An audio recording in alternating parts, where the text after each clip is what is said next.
Well, the fire's barely going and it's heating up quite nicely in here. Making my pants steam. That's why everyone calls me Hot Pants.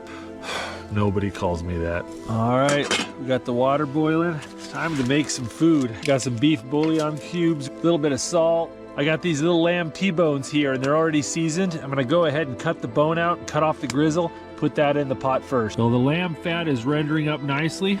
So I just added some sweet potatoes and some tomatoes to the stew. Add some carrots and loads of onions. Spice things up with some jalapenos, green onions, a beautiful lamb stew. A little savory, a little sweet, a little bit spicy.